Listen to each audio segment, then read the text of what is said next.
안녕하세요. 저는 고민을 안고 사연을 쓰게 된 딸아이를 키우는 돌싱입니다. 혹시 후안무치라는 말 아시나요? 잘못을 저지르고도 전혀 미안한 마음을 가지지 않는 뻔뻔한 사람을 가리키는 말인데요. 저에게 전 남편은 딱 그런 사람이었어요. 그런 사람이랑 왜 결혼을 했냐고 물으신다면 그때는 콩깍지에 쓰였다는 거 말고는 답할 게 없네요. 사랑에 빠지면 눈이 먼다고 하잖아요. 제 눈이 정말 너무 심하게 멀었던 것 같아요. 저와 남편은 여느 커플처럼 소개팅으로 만나 사랑을 키웠어요. 둘 다 평범한 직장인이라 정말 평범하게 연애를 했어요. 저는 외동딸이라 어릴 때부터 아버지가 적금을 많이 부어주셨고 저도 일하면서 번 돈을 많이 모아두었기 때문에 결혼 전에는 이미 집도 전세로 살고 있었어요. 솔직히 처음 결혼할 때는 부모님 반대도 있었어요. 남편은 집을 할 생각도 없이 제가 살던 전셋집에서 그냥 살면 안 되냐는 식으로 말했고 저도 굳이 돈 들여 이사 가는 것보다 그게 나을 거라고 생각하기도 했거든요. 그런데 아버지가 자기 돈으로 아무것도 안 하려는 남자 인정 못한다며 마지막까지 반대를 하셨죠. 그래도 결국 결혼은 했어요. 그만큼 남편이랑 잘 맞는다는 생각을 했으니까요. 저는 성격이 맺고 끊음이 정확한 편인데 남편은 둥글둥글 무난한 성격이어서 그 부분이 잘 맞았거든요. 그런데 딱 하나 술 때문에 사고 친 적이 많아서 그 부분이 저를 힘들게 했어요. 이혼한 게 그럼 술 때문인가 하고 생각하실지도 모르겠지만 전혀 그쪽 문제가 아니고 뜬금없는 여자 문제 때문이었어요. 결혼 기념일이 3번을 지난 어느 날이었어요. 술만 마시면 연락이 없는 남편을 기다리며 TV를 보고 있는데 남편이 제게 전화를 한 통 하더군요. 짜증나는 마음을 꾹꾹 눌러 담아 전화했더니 경찰서라는 대답과 함께 남편을 데려가라고 하시더군요. 술을 너무 많이 마셔서 도로에 누워있다가 결국 경찰서에 신고가 들어가는 바람에 거기 가 있더라고요. 경찰서 갔더니 완전히 깔라가 돼서 인사불성이 된 남편이 의자에 누워있더라고요. 그나마 술 주정이 없었으니 다행이었지. 주정까지 했으면 한 대 패고 싶을 만큼 쪽팔렸어요. 부랴부랴 경찰서까지 남편 데리러 온 건 좋았는데 폰이 꺼져버렸더라고요. 저는 자기 전에 폰을 충전하는데 남편 데리러 여기까지 나올 줄 몰라서 충전을 잊어버리고 있었거든요. 결국 제 폰을 쓸 수 없으니 콜택시도 부를 수 없었어요. 남편 폰이 생각나서 콜택시를 부르려고 버튼을 누르는데 뭘 잘못 눌렀는지 이전 화면이 뜨더군요. 그리고 그 화면을 본 제 눈을 의심할 수밖에 없었어요. 남편이 웬 여자와 같이 있는 사진이었어요. 거의 껴안고 있는 데다가 서로 입술을 맞대고 있는 사진이었죠. 게다가 위에서 아래로 찍힌 각도로 보니 여자가 남편 다리 위에 올라가 있는 상태였어요. 그걸 보고 제정신 유지할 수 있는 여자가 이 세상에 있을까요? 그런데 얼굴을 확인하고 더 열이 받아버렸어요. 바로 남편이 자주 만나러 다니던 동네 누나였거든요. 이 여자를 제가 경계 대상에 넣지 않은 이유는 처음에 사귈 때 가장 먼저 소개시켜준 사람이었거든요. 동네에서 어릴 때부터 친하게 지내던 누나라며 결혼한 사람이라고 하기도 했고 나이가 남편보다 6살이나 많으니 바람을 필 거라고는 상상도 못했거든요. 절대로 연애 상대는 아닐 거라고 편하게 생각했는데 그 생각이 이런 참사를 불러온 것 같아요. 게다가 그 여자는 유부녀였고 남편도 유부남이잖아요. 일단 화를 내려놓고 다른 사진부터 확인했어요. 그랬더니 이건 확실하다 싶더라고요. 그 여자랑 찍은 사진이 넘쳐나더군요. 저와 남편은 서로 폰을 확인하는 행동은 한 적이 없었는데 그래서 그런지 굉장히 무방비하게 폰 안에 외도의 흔적들이 가득하더라고요. 그 흔적들을 저장하려니 제 폰은 이미 배터리가 나갔고 어쩔 수 없이 사람을 하나 불러야 했어요. 폰 번호를 알고 있는 제 사촌 오빠에게 전화했어요. 근처에 살고 있고 지금이면 운동을 할 시간이라 오기도 편할 거라고 생각하고 불렀거든요. 도대체 남편이 술을 얼마나 마셨길래 태우지도 못할 만큼 떡이 됐어? 그러게 말이야. 근데 그게 중요한 게 아니라고 지금. 잠깐 폰 들고 이리 와봐. 저는 오빠의 팔을 끌어 남편 폰 앞으로 데리고 왔어요. 그리고 남편의 외도 사진과 카톡 내역을 모두 보여주며 사진 좀 찍으라고 말했어요. 동영상도 찍으라고요. 바람 피면서 이렇게 대놓고 사진첩에 불륜녀랑 찍은 사진 올려놓은 거야? 이건 뭐 답이 없네. 사진을 보니 최소 몇 달 전에 바람 핀 것 같은데. 그래서 지금 미치고 팔짝 뛸 것 같다고. 게다가 이 여자 내가 아는 여자야. 남편 동네 아는 누나인데 어릴 때부터 친하다고 해서 별 생각 없이 놔뒀더니 이런 식으로 사람 뒤통수를 치네? 잘 생각해. 바람 피는 것도 습관이라 잘 안 고쳐진다더라. 사람마다 다르긴 하겠지만. 몰라. 이 인간 술 깨고 이야기해본 뒤에 결정하려고. 오빠, 미안한데 우리 집까지 옮겨줄 수 있어? 택시 타고 갔다가 집 안까지만 옮겨줘. 야, 바람 핀 놈 뭐가 좋아서 집까지 데려가? 그냥 근처 쓰레기 있는데 대충 던져두고 가면 되지. 쓰레기는 쓰레기장에. 몰라? 나도 그러고 싶지. 그치만 내일 아침에 눈 뜨자마자 추궁해야 하니까 놔두고 가면 안 돼. 결국은 오빠의 도움으로 저희는 집에 무사히 도착했고 남편은 오빠가 데려다 놓은 현관 입구에 놔둔 채 저는 안방에 들어가 잠을 청했어요. 그런데 잠이 안 오더라고요. 열이 받으니 쉽사리 가라앉지도 않고요. 결국은 뒤척거리며 자다 깨다를 반복하다가 새벽녘 잠자는 걸 포기하고 일어나서 TV를 틀었어요. 생각이 많아서 정리할 겸 틀어놓은 건데 그 소리에 남편이 으으하며 일어나더군요. 물 좀 갖다 줘. 술에 취해 갈라진 목소리로 말하는 남편을 보며 저는 물 대신 대뜸 사진부터 보여줬어요. 동네 친한 누나랑은 어디까지 갔어? 그게 무슨 소리야? 사진을 본 남편놈은 그제야 정신이 돌아오는지 버벅대기 시작하더군요. 눈을 껌뻑거리는 것이 이게 꿈인지 생신지 모르는 것 같아서 다시 한마디 해줬어요. 이거 그 집 남편한테 알려도 되지? 그 말 한마디에 숙취로 쓰러져 있던 남편놈은 벌떡 일어나더니 바로 무릎을 꿇으며 고개를 떨구더라고요. 미안해. 절대로 그 집에 알리면 안 돼. 내가 다 정리할 테니까 제발 그러지 마. 절대로 그런 짓 이제 2번 다시 안 할 테니까. 절대로 하면 안 될 짓을 왜 했어? 그리고 숨기려는 노력도 하나도 안 했더라? 왜? 나한테 들키고 나하고 이혼하고 싶었던 거 아니야? 그런 거 절대 아니야. 그냥 우리 사이가 예전 같지도 않고 그러던 차에 술 마시고 한 번 일이 그렇게 됐었는데. 한 번이 아니지. 지금 내가 찾아낸 첫 사진에서 4개월이나 지났는데 넌 그럼 4개월 내내 술 마시고 실수해서 여자 만났어? 그런 말이 아니고 어쨌든 입이 10개라도 내가 할 말이 없어. 앞으로 절대 그러지 않을 거고 인연 싹 끊을 테니까 제발 한 번만 참아줘. 남편놈은 손이 발이 되도록 빌었어요. 저는 그런 남편을 보며 한숨이 푹 나왔어요. 이걸 용서해야 하나 말아야 하나 고민했지만 결국은 용서하기로 했어요. 대신 한 가지 조건을 걸었어요. 당신 입으로 시부모님께 이야기하고 우리 상황 정리해서 알려드려. 그건 내 입으로는 못하지. 부모님 아시면 완전 난리 날걸? 우리끼리 해결하면 될 일인데 왜 부모님까지. 아셔야지. 당신 아들이 남의 귀한 딸 지금 마음고생 시키고 있는데 우리 부모님한테까지 말하라고 하기 전에 알아서 해. 당신이 안 하면 내가 직접 가서 사진부터 보여줘 버릴 거니까.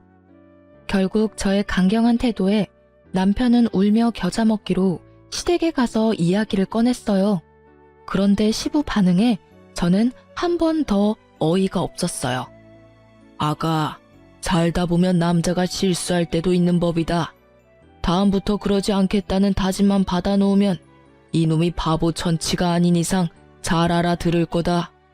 그러니 너도 이런 사소한 일에 신경 쓰지 말고 한 번만 용서해줘라. 저는 시부의 말에 점점 더 짜증이 밀려왔어요. 아니, 시부가 대체 뭔데 잘못한 남편한테 면죄부를 주는 거죠? 이미 상처받고 배신당한 건 저인데 왜 시부가 용서해주고 말고를 결정하냐고요. 그렇지만 대놓고 그렇게 이야기할 수는 없으니 남편을 데리고 집으로 돌아와서 남편에게 각서를 받았어요. 자, 여기다가 각서 쓰고 지장 찍어. 각서 내용은 별거 없어. 앞으로 바람을 피지 않는다. 상간녀와 모든 연락을 끊고 깨끗하게 정리한다. 만약 이를 어길 시에 유책 배우자로서 친권, 양육권을 나에게 다 넘기고 내가 당신과 시댁에 준 모든 걸 다시 되돌려 받는다는 내용이야. 그걸 들은 남편은 알겠다며 각서를 쓰고 사인이며 지장이며 다 찍더군요.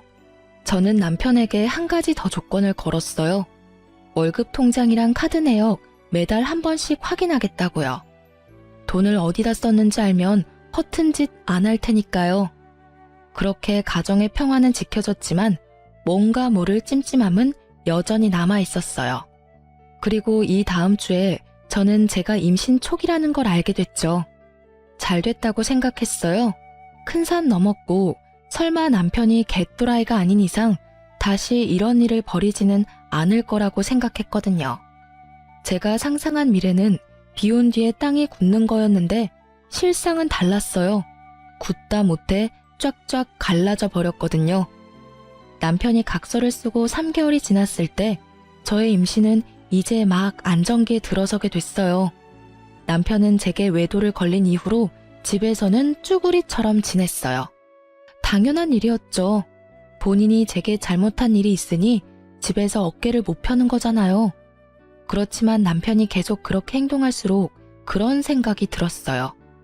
태어날 아이가 이런 아빠 모습을 보면 어떻게 생각할까 하고요. 교육적으로도 정서적으로도 좋을 것 같지는 않다는 생각으로 남편과 맛있는 것도 자주 먹으려고 하고 대화도 많이 나누려고 노력했어요.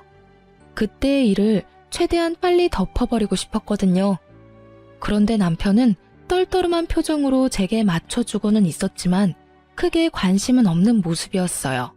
솔직히 그 모습에 한 번 더 상처받았거든요. 외도 후에 마누라한테 잘해주려는 남편은 없을 거예요. 눈치부터 보게 되니까요. 그렇지만 제가 이 정도로 노력하면 본인도 노력을 해야 하잖아요. 이걸 어떻게 해야 할까 하던 중에 저희가 집을 옮기려고 계획하고 있었는데 적당한 집이 나와 집을 옮기려고 준비를 하고 있었어요. 지금 살고 있는 전셋집을 내놓고 아파트로 이사 가려고 했거든요. 그래서 집 청소를 한번 싹 하기로 했어요.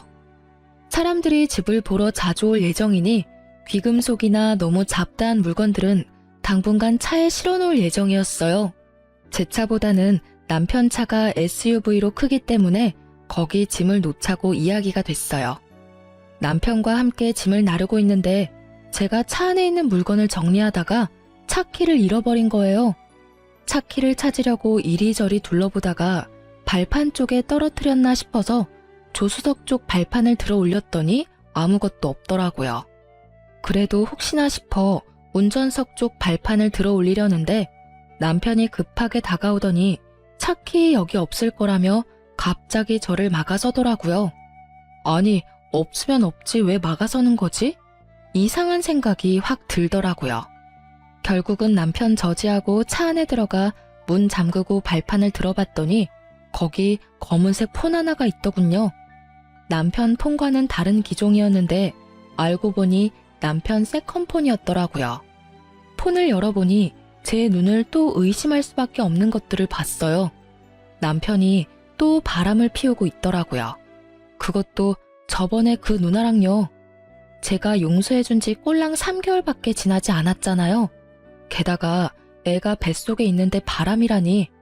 열받은 제가 차 문을 열고 나왔어요. 너 이거 뭐야? 폰 숨겨두고 그 여자랑 또 바람을 피워? 몇 개월 지났다고 또 바람이야. 아니지.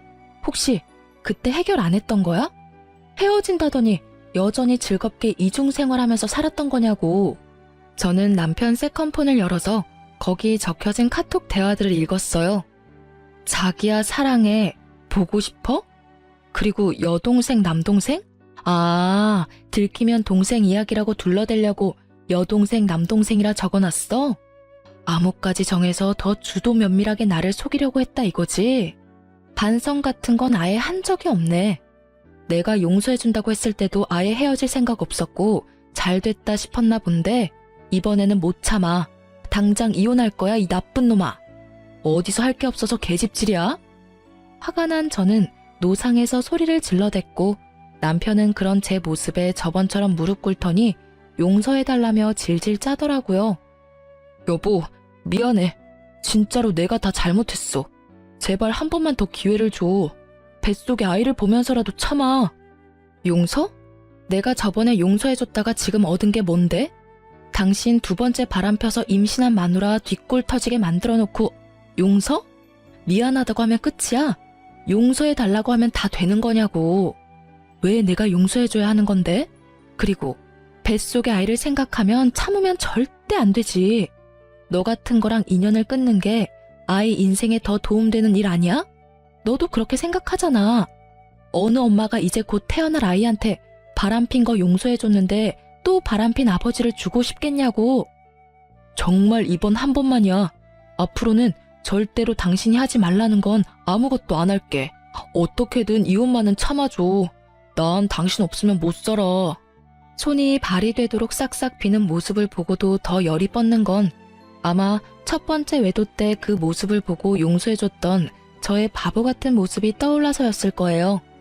저에게는 이 남자에 대한 믿음이 아주 조금도 남아있지를 않았어요. 저러고 또 바람 피겠지. 2번이면 3번은 쉽겠죠. 입만 열면 거짓말. 네가 왜 나 없으면 못 살아? 저 상관이 없으면 못 사는 것 같은데 이혼해 줄게. 둘이서 살아. 고작 3개월을 못 참아서 각서 쓰고도 바람핀 년이랑 계속 만나는 거 보면 그렇게 죽고 못 사는 사이인 거 내가 인정해 줄게. 그런데 우리 아이한테는 너 같은 아빠 필요 없으니까 여기서 인연 끊어. 넌 제대로 된 남편도 아니고 아빠도 아니야. 앞장서 당장 시댁 가서 이혼한다고 말씀드리게. 열받은 저는 남편을 끌고 시댁으로 가려고 했어요. 남편이 완강하게 거부하더군요. 시댁에 알리는 게 무서웠나 봐요. 무서운 짓을 왜 했냐고 윽박 지르려다가 참았어요. 이번에야말로 시댁 가면 시부에게 당신 아들이 무슨 짓을 저질렀는지 확실하게 알려주고 싶었어요. 시부가 무슨 말로 남편을 두둔하든지 간에 코웃음 날려줄 준비도 되어 있었고요. 당장 앞장서라고. 시댁 가서 정산해. 시부모님도 그간 상황 다 알아야 우리 이혼할 때 큰 문제 없을 거 아니야. 무슨 정산? 그리고 나 이혼 안 할 거라니까? 넌 이혼 무조건 하게 되어 있어. 내가 너랑 헤어질 거라고 결심했으니까. 그리고 정산해야지. 너 첫 번째 외도 때 각서 썼잖아. 당신과 시댁에 준 모든 걸 되돌릴 거라고. 나 그거 받으러 시댁 갈 거야. 알지? 아버님 차 내가 빌려드린 거. 게다가 소소하게 빌려드린 돈도 있고 그리고 당신한테 사준 선물들은 다 놔두고 가. 넌 그 선물 받을 자격 없어. 그 말에 남편 얼굴이 사색이 되더군요. 여보, 진짜로 나 당신이랑 헤어지고 싶지 않아. 제발 다시 생각해봐. 나 정말로 다 끊을게. 깨끗하게 정리할 거라니까? 내가 정말 미안하다고. 하든 말든 너 마음대로 하고 솔직히 각서까지 썼는데도 그 여자 만난 거면 이 정도 각오는 이미 하고 있었던 거 아니야? 당신이 원해서 만났잖아. 그리고 너 말끝마다 미안해라고 하는데 그 말 앞으로 한 번만 더 하면 죽어? 미안해하지도 않으면서 뭐가 미안한데? 입버릇처럼 말하면서 마치 진짜 미안한 것처럼 굴고 그거에 넘어가서 내가 한 번 봐줬는데 이번에는 안 넘어가. 누굴 호구로 알고 당장 앞장서. 결국 미안한 마음 없이 미안하다며 소리만 치는 남편을 저는 시댁으로 끌고 갔습니다. 아니, 미안하다는 말은 왜 하는 건데요? 미안하다는 말을 들을 때마다 화가 치밀어 오르는 제 속도 모른 채 사과만 하면 다 끝날 거라고 생각하는 남편 놈을 보니 그때 용서해준 게 그제야 후회가 되더군요. 시댁에 도착한 저는 표정이 무척 좋지 않았고 남편은 끊임없이 제 눈치를 보며 주눅들어 있었어요. 너희들 웬일로 왔어? 오늘 무슨 날이야? 어머님, 저희 이혼하려고요. 이 사람이 또 바람을 폈어요. 그것도 저번이랑 똑같은 여자하고요. 정리가 하나도 안 된 상태로 저 속이고 열심히 만나고 있던데 솔직히 더는 못 참아요. 어떻게 임신한 와이프 두고 다른 여자하고 바람이 나요? 새로운 여자였다면 덜 화났을지도 몰라요. 그런데 왜 또 그 여자냐고요. 두 사람 연애하는데 내가 방해물 같으니 제가 이혼하는 게 맞는 거겠죠. 아이고 며느라가 진정 좀 해라. 뭐가 그렇게 바빠? 남자가 살다 보면 그럴 수도 있지. 그리고 너 임신 중이라 뭐 이래저래 저도 힘들었나 보지. 네가 이해를 좀 하고 넘어가. 그리고 어차피 상대방도 남편이랑 애가 있다는데 그냥 불장난 같은 거였을 테고 진지하게 만나는 그런 건 아닐 것인데 너도 부인이 돼가지고 그런 불장난을 심각하게 받아들이고 그렇게 난리치면 안 되지. 뱃속에 애도 있으니 흥분도 좀 가라앉히고 생각을 하면. 불장난 정도가 아니잖아요. 지금 이 사람 하는 짓을 보시라고요. 미안하다고 다 정리한다고 할 때는 언제고 여태껏 만나면서 메신저로 와이프 배불러서 재미가 없네 어쩌네 그런 말 찍찍하면서 둘이서 내 욕까지 했다고요. 저는요, 임신 중에 벌써 남편 불륜이 2번째예요. 임신 중에 남편 외도 알아채는 와이프도 많지 않겠지만 2번이나 이런 짓 당하면 제가 기분이 좋겠어요? 아버님이야 아버님 자식이고 두둔하고 싶은 마음 있으시겠지만 저는 달라요.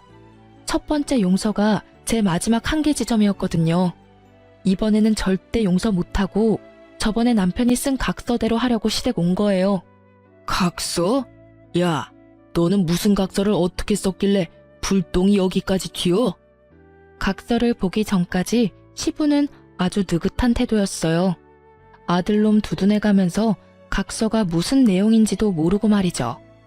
제가 각서를 보여주니 시부의 표정은 울그락불그락 시시각각 변했고 남편놈은 고개를 떨구다 못해 바닥으로 꺼질 것 같더군요. 아버님 쓰고 계시는 차 가져갈게요. 그거 어차피 저희 친정어머니 명의잖아요. 운전자 보험에 특약 넣어서 저희 차 몰고 있던 거였으니까 이혼하면 당연히 다시 저희 엄마한테로 돌려주셔야 하는 게 맞는 거고요. 솔직히 이런 일 없었으면 조만간 아버님 차 될 수도 있었는데 그 부분은 죄송하게 생각해요.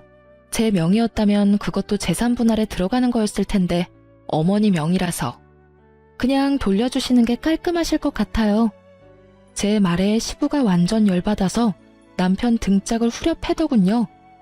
너 도대체 무슨 뻘짓을 하고 다녔길래 집에 불똥이 튀게 만들어?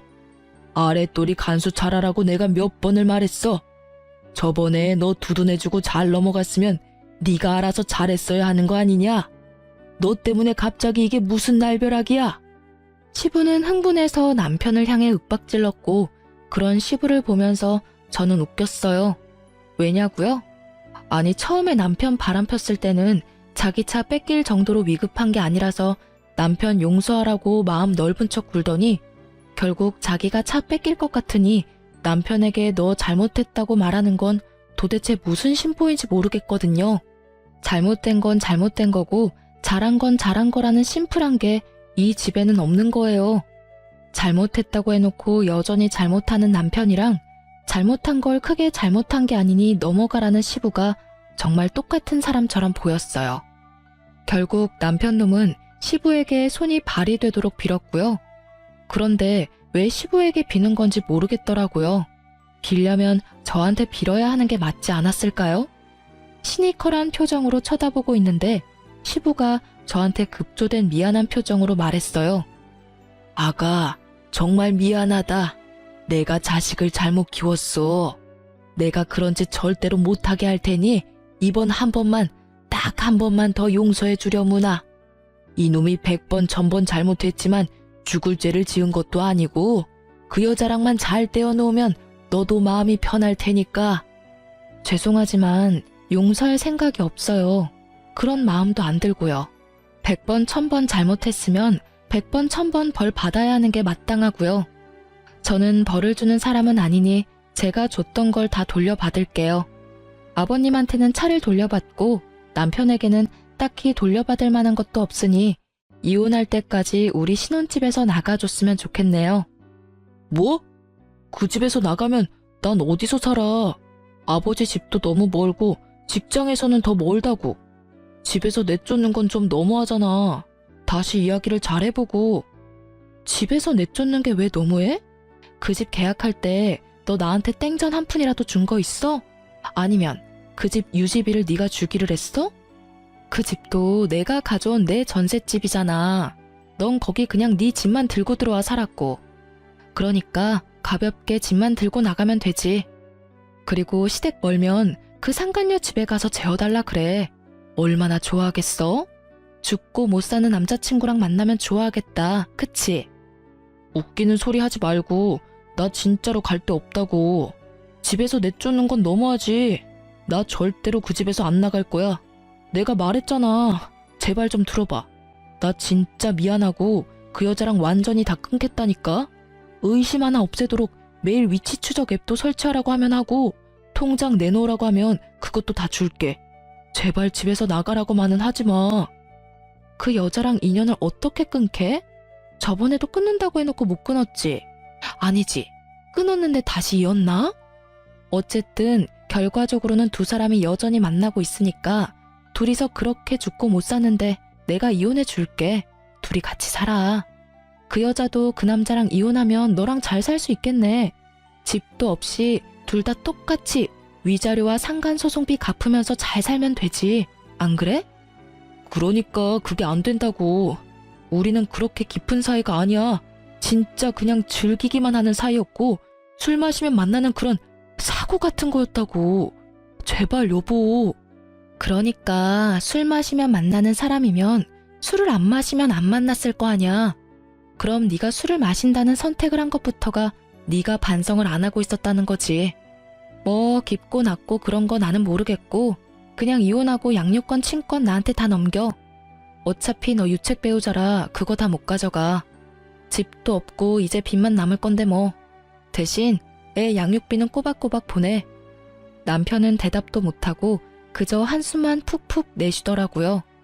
미안한 기색은 하나도 없이 이 상황을 어떻게 모면해야 하는 것만 눈에 보이더라고요. 아버님도 죄송하지만 그 차 돌려주세요. 안 돌려주시면 경찰에 도난 차량 신고할 테니까 알아서 돌려주시면 좋겠네요. 서로 얼굴 붉히지 않게 하면 좋잖아요. 그렇게 말하고 저는 시댁을 나왔고 남편 짐을 모조리 챙겨 시댁으로 붙였어요. 물론 제가 선물해준 고가의 물건들은 뚝 빼놓고 보냈죠. 제가 보낸 선물이 아까운 놈이니까요. 그리고 그 길로 저는 상간녀도 만나러 갔어요. 상간녀는 초조한 표정을 하고 있더라고요. 죄악감이나 수치스러움이 아닌 초조한 표정. 어차피 저랑 그 사람 바람난 거 처음 알았을 때 상간녀 위자료 소송한 거 아니라서 이번에는 소송 못할걸요? 이게 상간녀와의 첫 대화였어요. 뭘 알고는 있는 것 같았는데 아주 어정쩡하게 알고 있더군요. 바람난 걸 인지하고 3년 정도 지나면 소송을 못 거는 거거든요. 고작 3개월은 아직 진행 중인 거나 마찬가지고 제가 용서해줬다고 하더라도 속이고 계속 바람피고 있었으니 고의적으로 부정행위를 지속했다는 점은 명확하죠. 게다가 남편이 이미 각서까지 썼거든요. 헤어진다고 해놓고는 여전히 만났잖아요. 위자료 청구할 때 당연히 체크하는 부분이거든요. 제 말에 상간녀의 몸이 오들오들 떨리더군요. 너무 가증스러웠어요. 어디서 불쌍한 척을 하는 건지. 상황으로 보면 제가 더 불쌍한 거 아닌가요? 뱃속의 애를 위해서 태교를 해도 모자랄 판에 상간녀까지 만나러 왔으니. 게다가 뻔뻔한 상간녀의 말을 들으니 더 열이 받더라고요. 이보세요. 뻔뻔하고 싶으면 뭘 좀 알고 뻔뻔하시던가. 남의 남자 데리고 열심히 놀았으면 그 책임도 같이 져야죠. 혼자 빠져나가려고 잔머리나 굴리고 있고. 어쨌든 나는 그 남자랑 이혼하기로 했으니까 만나고 싶으면 앞으로 마음껏 만나세요.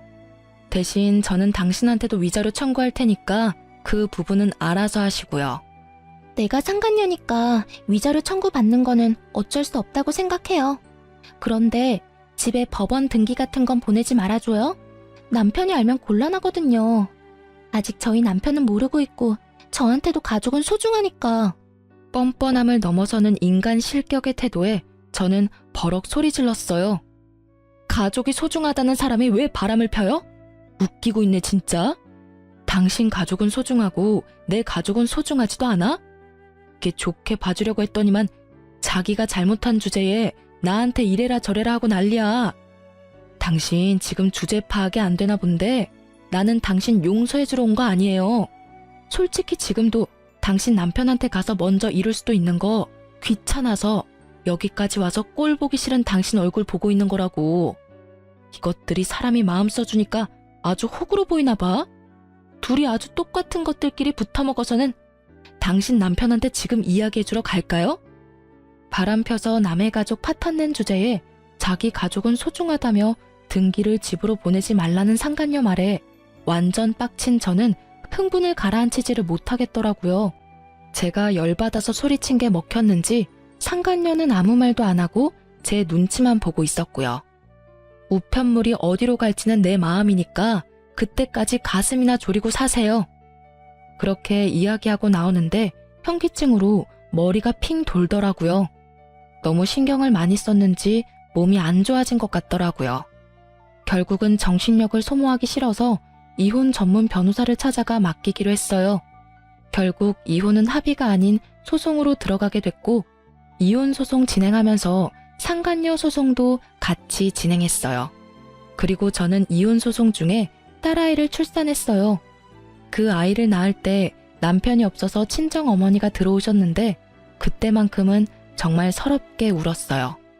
울지 않고 버티려고 그렇게 애를 썼는데 아이를 낳은 벅참과 아이를 아빠 없이 키워야 한다는 미안함이 한데 섞여서는 묘한 죄책감과 슬픔으로 눈물이 났어요.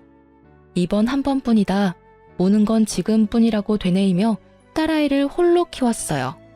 육아휴직을 쓰고도 힘이 들어 친정 도움을 받았지만 그래도 홀로 서기는 성공적이라고 할 수 있었어요. 그런데 이혼 후 몇 개월이 지났을까?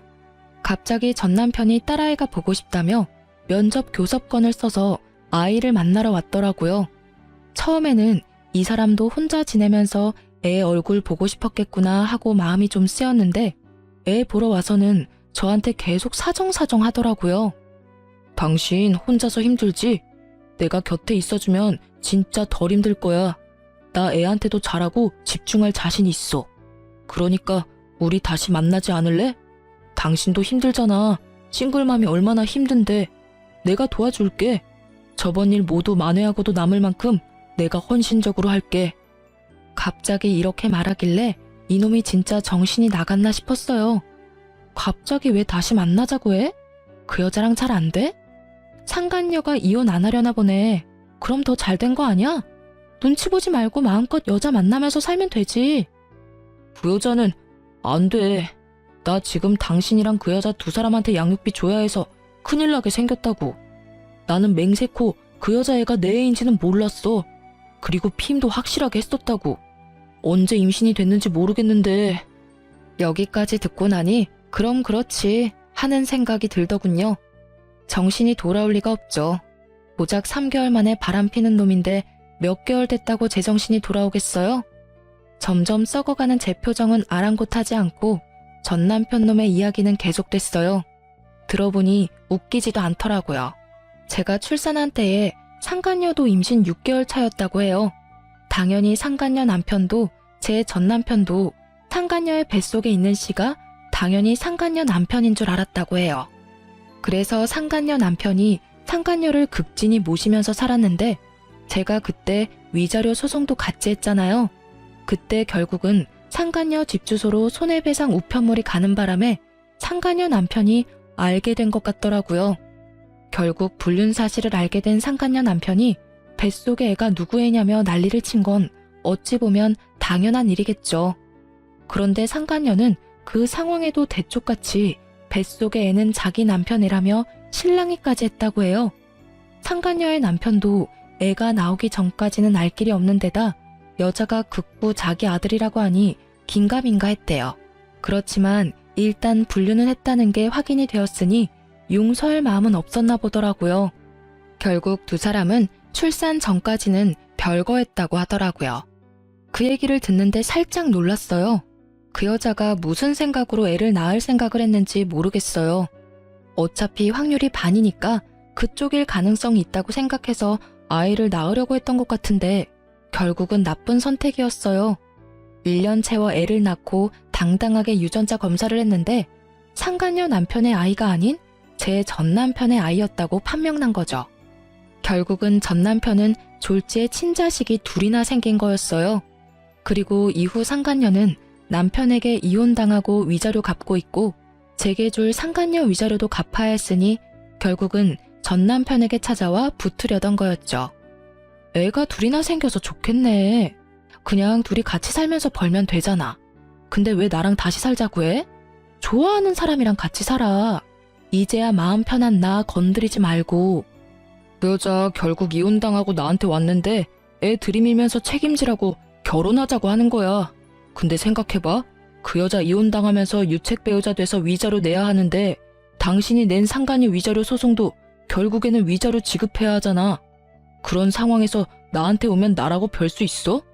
나도 그 상간남한테 위자료 소송 걸려서 돈 내야 하는데 둘이 같이 있으면 빚더미에 앉는 거 순식간이라고. 그래서 안 된다고 했는데 내 자식이라고 결혼 안 할 거면 양육비라도 내놓으라고 난리잖아. 전 남편의 말은 이상하게도 들으면 들을수록 저를 빡치게 만들었어요. 이제 상관없는 사람이라 그런 이야기에 화를 내지 않을 때도 된 것 같은데 말이죠. 결국은 딸아이를 보러 온 이유가 양육비를 한 명분이라도 덜 내기 위해서 교섭을 하러 온 거라는 걸 알게 된 저는 참지 못하고 그 자리에서 남편 싸대기를 날려버렸어요.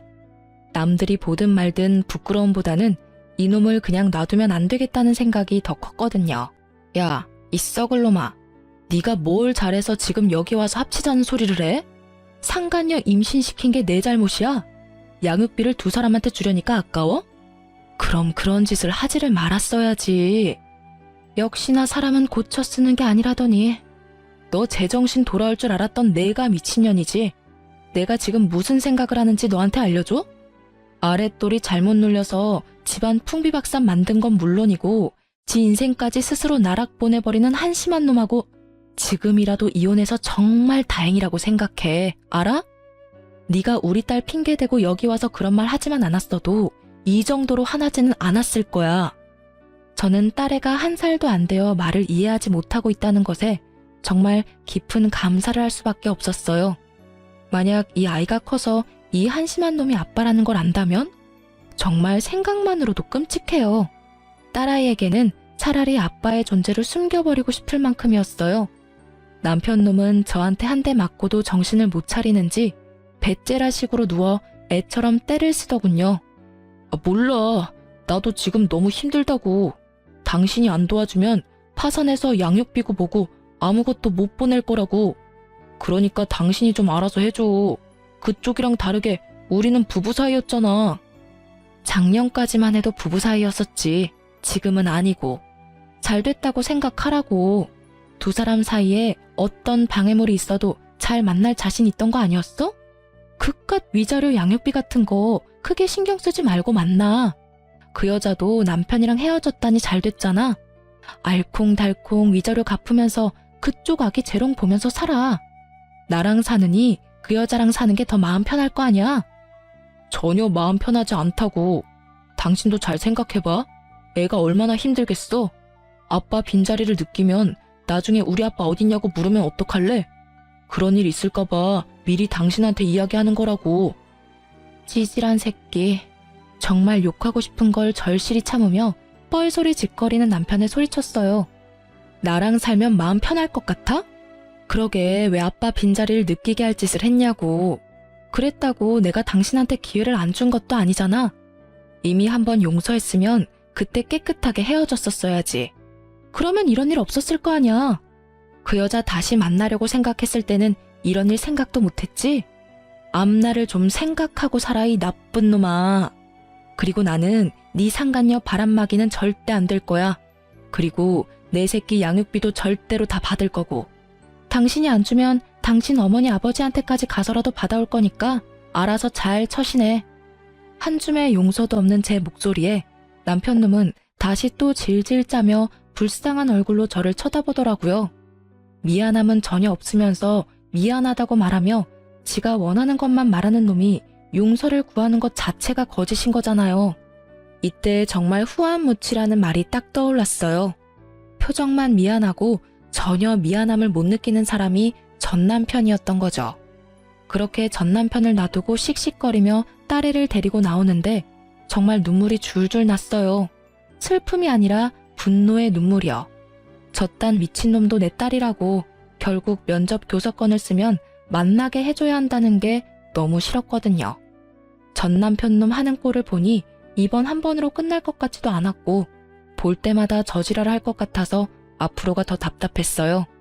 솔직히 남편의 첫 번째 외도를 발견했을 때 저도 쉬운 마음으로 용서했던 건 절대 아니었어요. 외도를 겪어본 여자들은 다 그렇겠지만 그게 용서를 한다 만다의 판단이 가능한 게 아니거든요. 판단을 한다보다는 속어법이죠. 용서를 하는 것이 내게 더 나은가, 용서를 하지 않는 것이 내게 더 나은가. 당연히 제 입장에서 생각할 수밖에 없는 문제이기도 하고요. 이미 상대방은 저를 상처 주었고 그 상처는 아물지 못할 거라는 걸 아니까요. 그래도 용서했던 건 남편의 미안함이 진짜라고 믿었기 때문이었어요. 그런데 미안함도 만들어낼 수 있다는 더러운 사실을 알고 나니 마음이 아예 식어버리더라고요. 글을 쓰고 있는 지금도 저는 딸아이와 단 둘이 살고 있어요. 가끔 사람들이 재혼 이야기를 꺼내기도 하고 딸아이니까 다른 곳에 시집 가기도 편하지 않냐고 묻기도 해요. 다들 저를 생각해서 하는 말이라는 건 잘 알지만 딱히 마음이 동하지는 않아요. 사람을 만나는 건 좋은 일이고 생활에 활력이 되지만 아이를 키우면서 만나는 건 힘이 들거든요. 그리고 재혼을 할 만큼 남자에 대한 신뢰가 다시 돌아오지는 않은 상태라 당분간은 이 상태를 유지하고 있을 거예요. 아이를 키우는 재미가 쏠쏠하지만 매번 애를 만나고자 시도하는 남편을 막는 것도 힘들어요. 지금은 아빠라는 존재에 대해 아예 생각하지도 못하게 하지만 앞으로 좀 더 크면 다르겠죠. 곧잘 제 말을 따라하며 놀기 좋아하는 딸애가 어린이집에 들어가서 아빠라는 단어를 알게 되고 왜 자기는 아빠랑 같이 살지 않냐고 물어보면 뭐라고 대답해야 할지 감이 오질 않거든요. 아빠가 나쁜 사람이라고 말하면 아이에게 상처가 될 것 같고 아빠가 바쁘다고 말하면 그럭저럭 넘어갈 것 같긴 하지만 언젠가는 진실을 알게 되겠죠. 혹시 나중에 아이가 좀 커서 왜 자기는 아빠가 없냐고 물어보면 이혼 사유를 솔직하게 밝히는 게 맞을까요? 아니면 이혼했다는 것만 밝히고 그 사이의 일은 어른들의 일이라고 일축시키는 것이 더 좋을까요? 글을 읽으시는 분들의 많은 조언을 부탁드립니다. 그리고 글 읽어주셔서 너무 감사해요.